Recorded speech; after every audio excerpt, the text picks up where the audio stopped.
Everybody buckle up, get your snow shovels out, because a very hot place has frozen for a third time this year.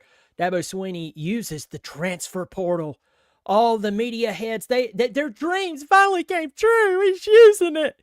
He's using the transfer portal. He just signed Alabama edge rusher, linebacker, outside linebacker. I think he also does some masonry, some bricklaying. He'll do that for you too. He does a little bit of everything.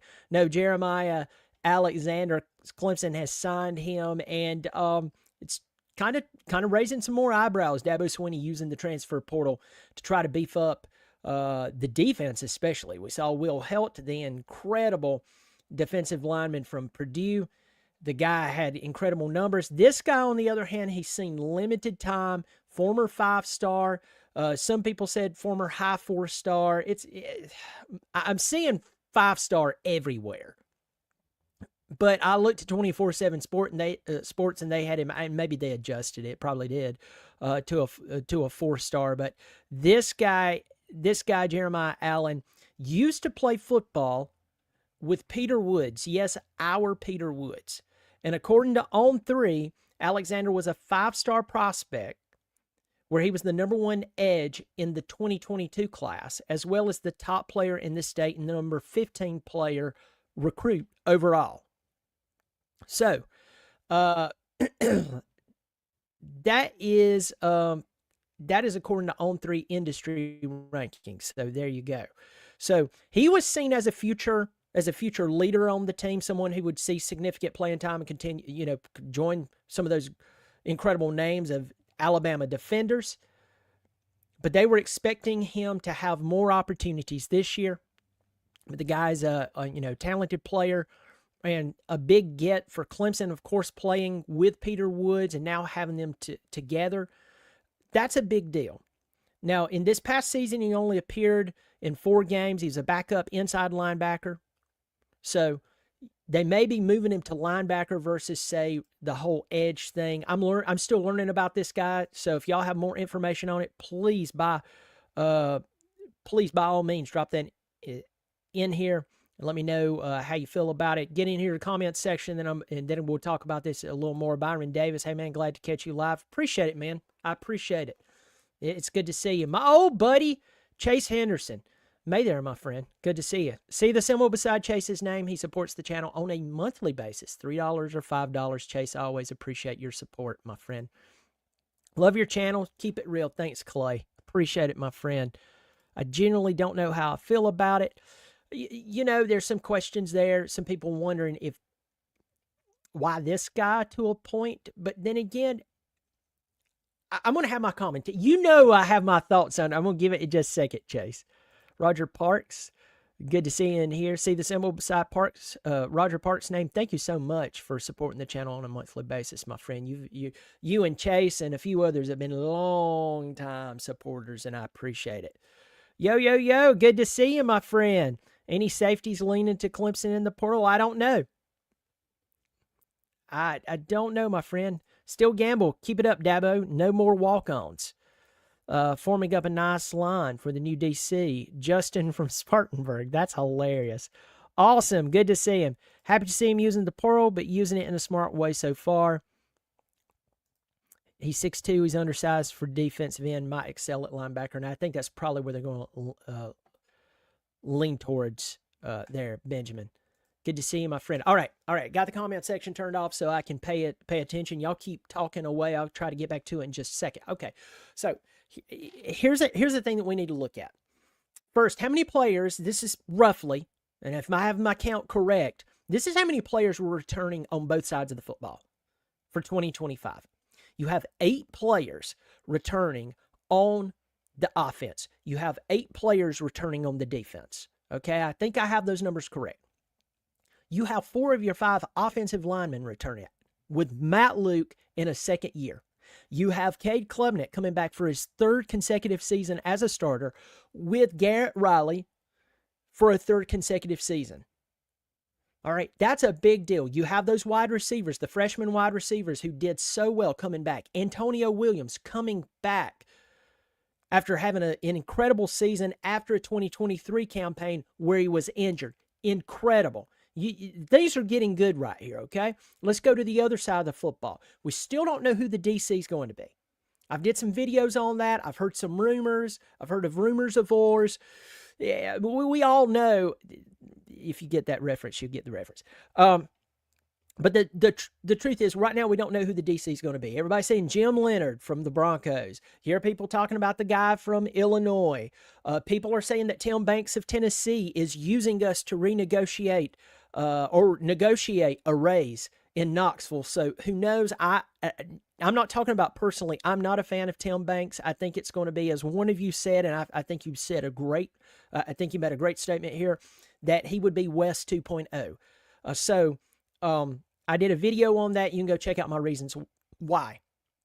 But right now, Dabo Swinney's looking, he's going, whoa, how many starters am I returning on the defense? I believe it's, 8? We know Woods and Parker, they're coming back. We know about Sammy Brown. We know about Woodaz, he's coming back. We have Shelton Lewis, Khalil Barnes. We have Avion Terrell. And they're either starters or people who have seen significant playing time. And I know that I've probably missed someone there, and some of you in the most rude fashion will remind me of that, and I appreciate it. But my point is, Dabo Swinney is looking at this. Then he turns around and he looks at his schedule next season. He kicks off the season with LSU in Clemson. LSU has not won an opener in the past 5 seasons. They're coming to Clemson. Well, man, they use that portal and that recruiting really good. We're going to have to be. They do it all the time, folks. When was the last time the LSU had like a number 40 recruiting class? Crickets? That's what I thought. They always recruit well. That's like saying the sun is hot and water's wet. They always do it. They had that one magical season, and other than that, they've been pretty doggone good at wasting talent. So, they have that game against Clemson. Go look at Clemson's schedule. Almost all the big games are in Death Valley. Still, the ACC is trash. Clemson has a favorable schedule. So let's recap. An extremely favorable schedule with most of the big games in Death Valley. You have most of your offense and defense returning. You have Garrett Riley going into year 3. You have 4 out of 5 offensive line starters coming back with Matt Luke in his second year. Do you smell what I am cooking, folks? This could set up, according especially to the DC that he hires, could set up to be a really good, legitimate season to go to the college football playoff. And instead of getting in there because someone didn't know how to hold a 21-point lead against Syracuse, you would actually show up with your tie straightened up going, yeah, we supposed to be here. And Dabo is going in and he's getting these players to ensure that nothing stops that. And if he makes a world-class hire at defensive coordinator, remember, all these other schools, they want the best coaches.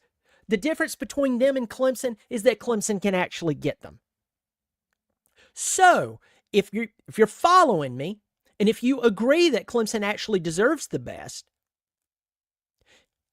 if he hires an incredible defensive coordinator, folks, Clemson should have a legitimate shot at being legitimately really good next year.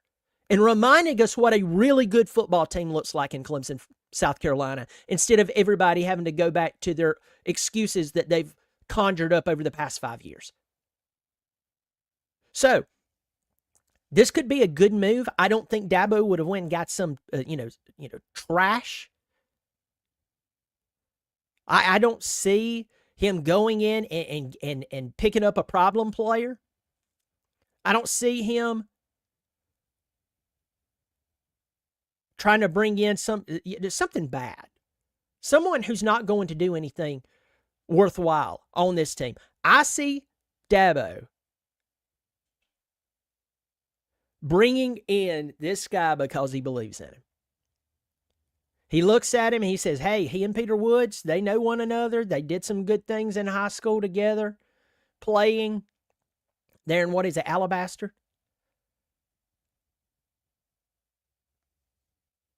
Folks, I even though I understand Like Chase was saying, I don't know how I feel about this. For me, I feel okay about it because how slowly Sweeney has moved within the portal and the guys that so far he's picked up. Tristan, what's his name? I can't remember his name. Tristan Smith.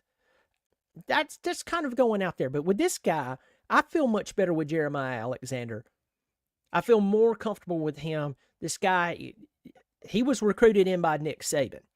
So Nick Saban, we all know he's different. By the way, I love listening to Nick Saban talk about football because he's an X's and O's guy who also knew how to run a program and knew how to have longevity in his success. And you know how he did that, folks? Nick Saban realized that though he had success and in the world's eyes he could do anything he wanted to, he understood and still understands, if you listen to him, that to have long-term success, you can't do anything you want to. Success doesn't afford you the ability to make any hire and recruit anybody and give anyone a scholarship.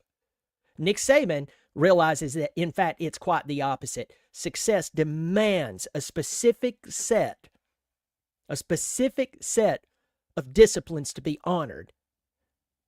And if you do that, you'll have a greater chance of having a career like him. It's good to see Dabo making this move. Now, here's the last thing I'm going to say. And there's a bunch of you in here, by the way, looked at my analytics. I would say at least 50+% of everyone who watches me is not subscribing. But you watch me all the time.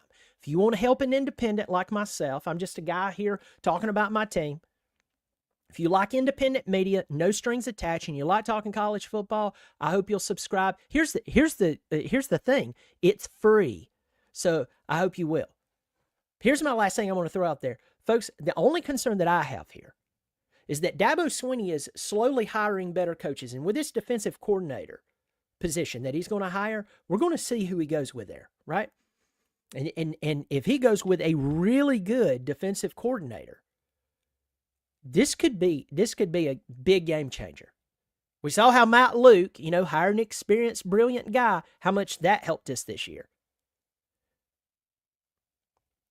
But my only concern that I have here is that Dabo started using the portal this year, but if he goes out and he hires some of these coaches that we think he's going to, first he's already started recently hiring, and then he goes out and he gets a gangbuster at defensive coordinator. People, you watch it. You mark down today that on January the 8th, 2025, I told you this. People are going to start saying it's because Dabo Swinney used the transfer portal instead of the correct answer being Dabo Swinney started hiring brilliant people back on his staff to get things in order. You watch it. Mark the time that I said that. 6:12 Eastern time. Remember that. Folks, if you like what I'm doing, I hope you will subscribe. Give me your thoughts here. Let me know. Let me know what you think about this. Let me know how you're feeling about the. Let me know how you're feeling about this. And I totally went blank because I looked to the comment section. I have to stop doing that. But bringing in Jeremiah Alexander, let me know how you feel about it. Let me know how you feel about who's going to be the next defensive coordinator. We will see. If you're in the upstate of South Carolina, if you're in North Carolina, if you're parts of Georgia, snow is coming in the next couple of days. I have one of my family members who has a flight out of Asheville, North Carolina soon, and we're just got our fingers crossed. So anyway, y'all take care of yourself, and as always, go Tigers.